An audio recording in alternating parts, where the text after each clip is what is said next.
2021 సంవత్సరంలో బ్లడ్ షాండర్స్ అనే ఒక పుస్తకం రాసినాడు ప్రముఖ సీనియర్ జర్నలిస్ట్ ఉడుమల సుధాకర్ రెడ్డి. ఎర్రచందనానికి సంబంధించి రాసినాడు బ్లడ్ షాండర్స్ అని చెప్పి. అది 2023 సంవత్సరంలో ప్లానెట్ కిల్లర్స్ పేరుతో ఒక ఇన్వెస్టిగేషన్ ఛానల్ ఒక డాక్యుమెంటరీ తీసింది 2023 సంవత్సరంలో.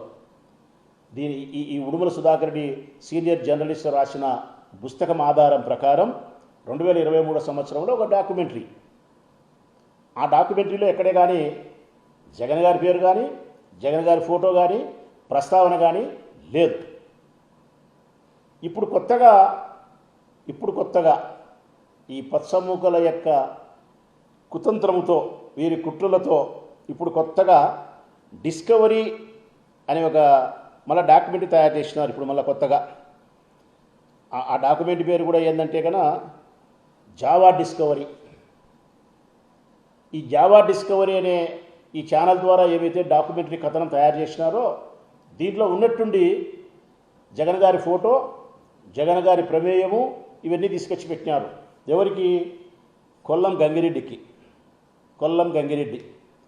ఎర్రచందన స్మగ్లర్ ఎవరైతే ఉన్నారో కొల్లం గంగిరెడ్డి, ఆయనకు జగన్మోహన్ రెడ్డి గారికి కనెక్షన్ కుదురుస్తూ వేరే ఫోటోలు తీసుకొచ్చి మార్ఫింగ్ చేసి ఈ కథనంలో ఈ డాక్యుమెంట్లో పెట్టి ఇప్పుడు మళ్ళీ ఒక స్టేట్మెంట్ వాళ్ళ ఎమ్మెల్యేలతోనో వాళ్ళ ఎమ్మెల్సీతోనో మెన్షన్ ఏమని, ఒక గొడ్డలి పార్టీ, ఒక మాఫియా పార్టీ, ఒక ఎర్రచందనం పార్టీ, జగన్మోహన్ రెడ్డి క్రిమినలు,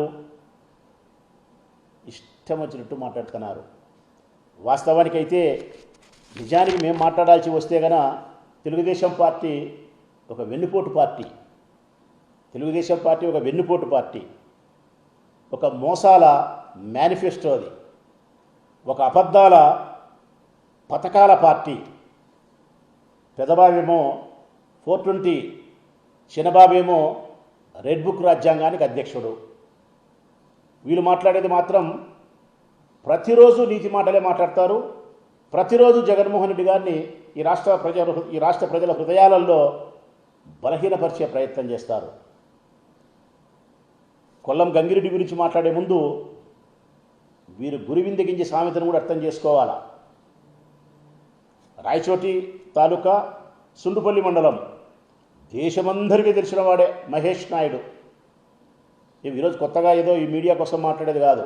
ఏ పేపర్ తిరిగేసినా, ఏ ఛానల్లో ఆనాడు చూసినా, ఎవరి నోట్లో మాట్లాడినా మహేష్ నాయుడు పెద్ద ఎర్రచందనం స్మగ్లర్. అంతర్జాతీయ స్థాయిలో స్మగ్లింగ్ గ్యాంగులతో సంబంధం ఉండేవాడు మహేష్ నాయుడు. ఈయన ఆనాడు అరెస్ట్ చేసి 2014లో అరెస్ట్ చేసినారు. 1 సంవత్సరం రోజులు కడప జైల్లో పెట్టినారు, పీడీ యాక్ట్ పెట్టి. చాలా కేసులలో ముద్దాయి ఆయన.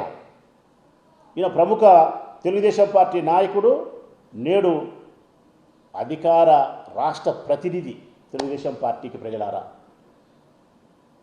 అంతర్జాతీయ స్థాయిలో ఎర్రచందనం స్మగ్లర్ అయినటువంటి మహేష్ నాయుడు ఈనాడు తెలుగుదేశం పార్టీకి రాష్ట్ర అధికార ప్రతినిధి.